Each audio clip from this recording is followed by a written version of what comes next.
two topics that come up often, and it seems like there's some consistency amongst the medical profession, but there are some patients who are still unsure about what their providers are telling them or what they've read somewhere or seen somewhere. And so these two things, first of these two, I would say it's going to be heat versus ice. When do I use heat or when do I use ice? And so heat, I explain to my patients this way: if you're cooking, if you boil something, you notice that you're going to warm up the water, you're going to expand. So heat will always expand. It's going to bring more fluid volume into an area.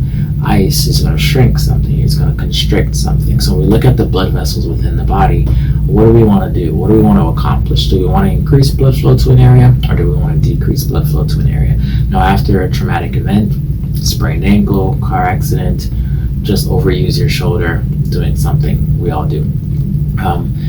You would like, your body's first response is an inflammatory response. Your body is going to send a lot of mediators, chemical or even just blood volume, to increase or heal that area, all right? And so with that, you're going to have a lot of pain and discomfort, but the body is actually trying to do the right thing and protect itself. And you may notice some swelling, some redness. All of these things are part of the cascade of events that are going to go towards you healing and recovering. Now, ice is going to constrict, so your blood vessels, you want to restrict blood flow to an area.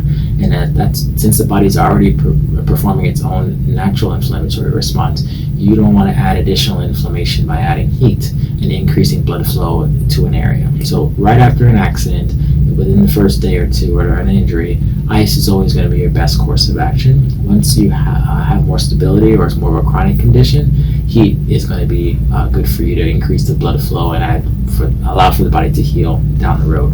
Now you can contrast the two, heat and ice, and that really is your best option once you've recovered out of the first few days.